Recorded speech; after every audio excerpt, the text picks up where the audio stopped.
I still can't believe we actually did this. If you told me a week ago that I'd be out in the middle of nowhere, doing this with my cousin and our family's donkey, on camera no less, I would have laughed in your face. But here we are, and honestly, I have no idea how we even got to this point. It started off as just another one of my cousin's wild ideas. You know the type. He's always coming up with ridiculous challenges, daring me to do things I'd never normally consider. And somehow, I always end up going along with them. But this time things got way out of hand. It was supposed to be simple, just a harmless little stunt, something to make everyone laugh. He swore it would be hilarious, told me it would go viral. "Trust me," he said, grinning like he always does when he's up to no good. And, like an idiot, I did. We had the camera ready, the donkey standing there like he was just as confused as I was, and before I knew it, my cousin was counting down, 3, 2, 1, and then boom. Chaos. Pure, ridiculous, unbelievable chaos. At first it seemed like everything was going fine. We were laughing, messing around, thinking this would be just another funny clip for the family to look back on. But then, something happened, something we definitely didn't plan for. The donkey, who had been perfectly calm a second ago, suddenly decided he was done with us. And let me tell you, when a donkey decides he's had enough, you listen. 1 second I was standing there, playing along with my cousin's dumb idea, and the next, I was running for my life. And here's the best part. Every single second of it was caught on camera. Every scream, every stumble, every ridiculous moment of me trying and failing to escape the mess we'd created. My cousin? Oh, he was no help at all. He was too busy laughing so hard he could barely breathe. Meanwhile, I was just trying to survive. Now you might be wondering, what exactly did we do that set the donkey off like that? What could possibly have happened to turn a harmless little stunt into this? Well, let's just say, if you think this is crazy so far, you're not ready for what happened next. Because this was only the beginning. I should have known better. I really should have. But when my cousin gets that look in his eye, like he's just come up with the best idea in the world, it's hard to say no. It wasn't the first time he dragged me into one of his ridiculous plans, and it definitely wouldn't be the last. But this one? This was different. Because this time, we weren't just messing around in the backyard or pulling harmless pranks on our neighbors.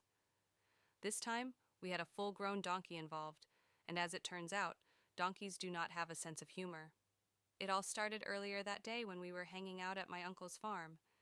We'd been there a million times before, and usually we just helped out with chores or played around with the animals. But my cousin had other ideas. He kept going on and on about how we needed to make a funny video, something crazy, something no one else would think to do. He said if we pulled it off, we could post it online and maybe even go viral. At first, I thought he was joking. I mean, what could we possibly do with a donkey that would be that funny? But then, he started explaining his idea, and before I knew it, I was standing there nodding along like an absolute fool. It sounded harmless enough, just a little skit, something quick and silly. The donkey, named Bruno, had always been calm around us, so we figured he'd be the perfect co-star. Big mistake. The moment we set up the camera, things started going sideways. Bruno, who had been standing there minding his own business, suddenly perked up like he knew something was about to happen. I should have taken that as a warning, but instead, I went along with my cousin's plan, trying to act normal while he counted down behind the camera. Then, right as we got started, Bruno decided he wasn't interested in playing along. At first, it was just a little shuffle, a twitch of his ears.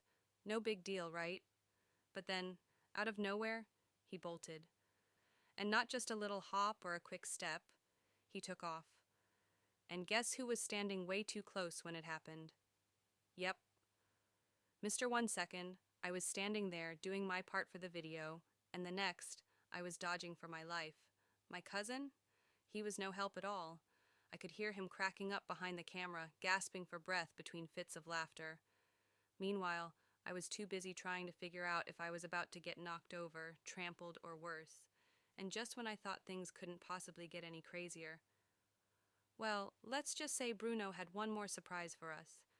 And trust me, you're not ready for what happened next. As Bruno took off, I barely had time to react. 1 second, I was standing there, totally clueless, and the next, I was scrambling to get out of his way. But here's the thing: when a donkey decides to run, he runs. And apparently, I was right in his path. I tried to move, but my feet got tangled up, and before I knew it, I was on the ground, staring up at the sky. My cousin? Oh, he was no help at all, just standing there, doubled over, laughing so hard he could barely hold the camera steady. I was just about to yell at him when I heard something. A loud snort, way too close to my head. My heart nearly jumped out of my chest. I turned, and there was Bruno, standing over me, his big dark eyes staring me down like he was deciding whether or not to finish what he started. I held my breath. For a split second, neither of us moved. My cousin was still cracking up in the background, completely oblivious to the fact that I was in a full-blown standoff with a donkey. Then, out of nowhere, Bruno dropped his head. Fast.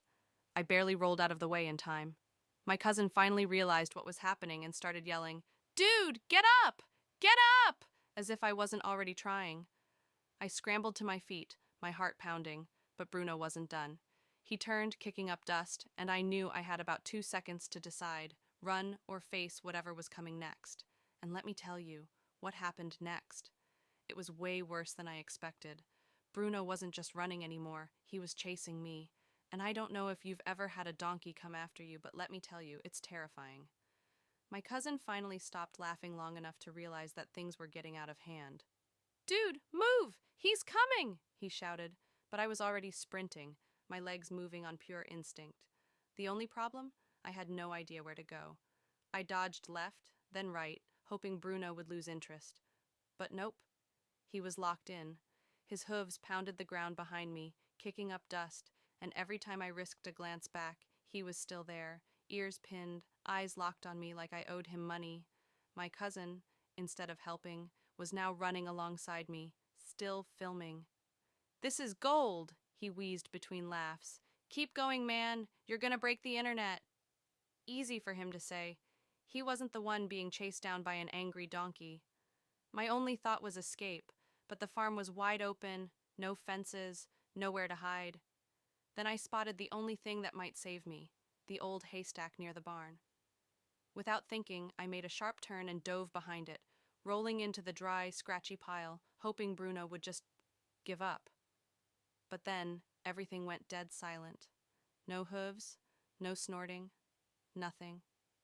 I barely had time to catch my breath before I heard my cousin whisper, bro?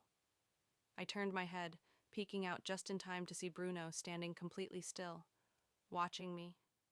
And then he charged. I had maybe half a second to react. Bruno's eyes locked on me, and before I could even think, he charged. I barely managed to roll out of the way as he plowed straight into the haystack, sending a cloud of dust and loose straw flying everywhere. My heart was pounding so hard I could hear it in my ears. I scrambled to my feet, coughing, trying to figure out where to run next. But then, just as I turned, I tripped, flat on my back again. Great. And Bruno? He whipped around, snorted loudly, and started coming for me again. At this point, I was convinced this donkey had a personal vendetta against me. But just when I thought I was done for, my cousin, who had been too busy filming the whole disaster, finally decided to step in. "Bruno, chill, man, it's a joke," he shouted, waving his arms. But Bruno didn't look like he was in a joking mood. Instead of stopping, he veered toward him now. My cousin's confidence disappeared in an instant. "Oh no, no, no, no, wait," he stammered, dropping the camera as he turned and bolted. Now it was his turn to run for his life. And I have to admit, after everything he put me through, it was kind of satisfying to watch. But then, just as things couldn't get any crazier, we heard another sound, one that sent a different kind of panic through us, the deep, unmistakable bark of my uncle's guard dog. And it was getting closer. I froze. My cousin stopped mid-run. We exchanged wide-eyed looks. See, Bruno was one thing, he was just mad. But the dog? He took his job very seriously, and if he thought we were messing with the animals, well, let's just say we'd have a bigger problem on our hands. Then, from behind the barn, the dog appeared. His eyes locked onto us immediately. And unlike Bruno, he didn't hesitate. He launched forward. Now we weren't just running from an angry donkey. We were running from a very fast, very determined farm dog. And with the way this day was going, I knew one thing for sure.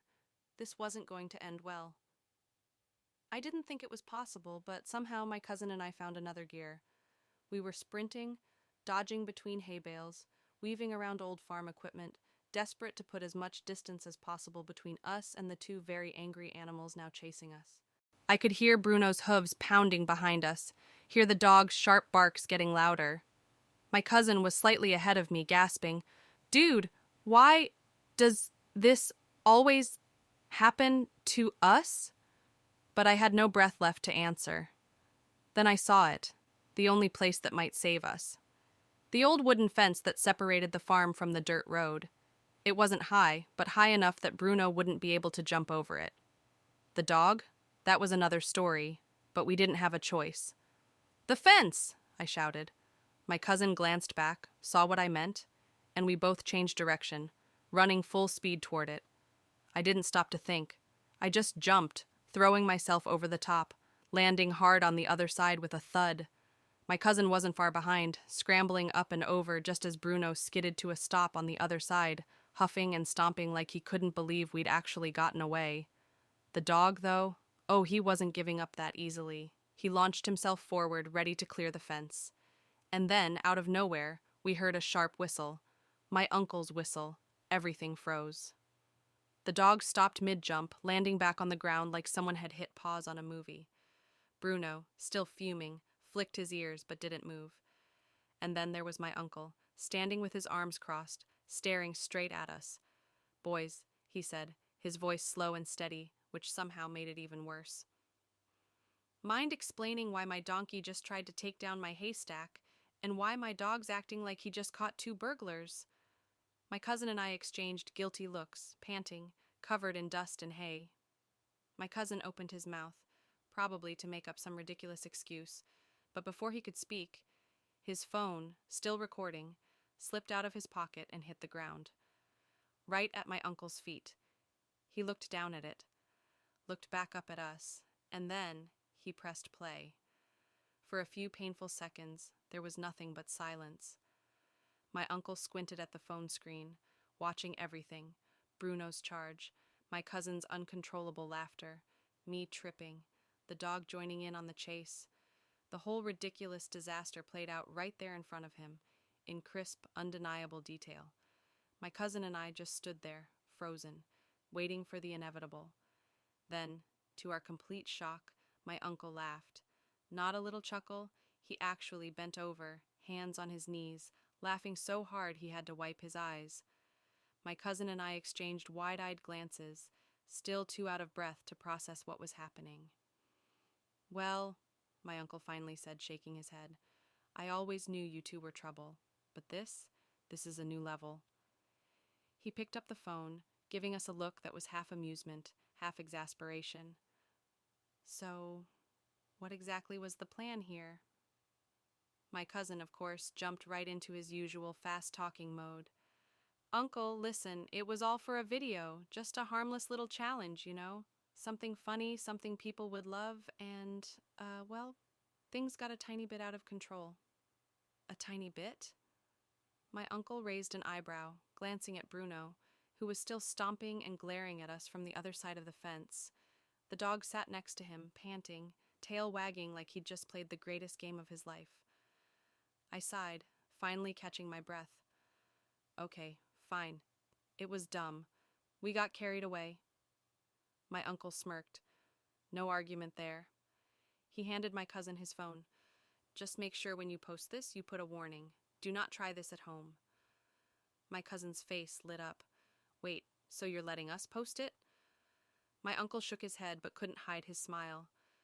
"After everything I just saw, there's no way I'm letting this footage go to waste." Relieved, my cousin immediately started editing, already thinking of the perfect title. Meanwhile, I dusted myself off and shot Bruno a look. "No hard feelings, buddy?" Bruno snorted loudly and turned his back to me. Yeah, I probably wasn't getting on his good side anytime soon. By the time we left the farm, the video was live, and within minutes, the comments started rolling in. People loved it. Some called it the funniest thing they'd seen all week. Others just couldn't believe we actually survived. And my cousin? He was already planning the next one. And me? Let's just say, next time he says, "Trust me, I'm running the other way."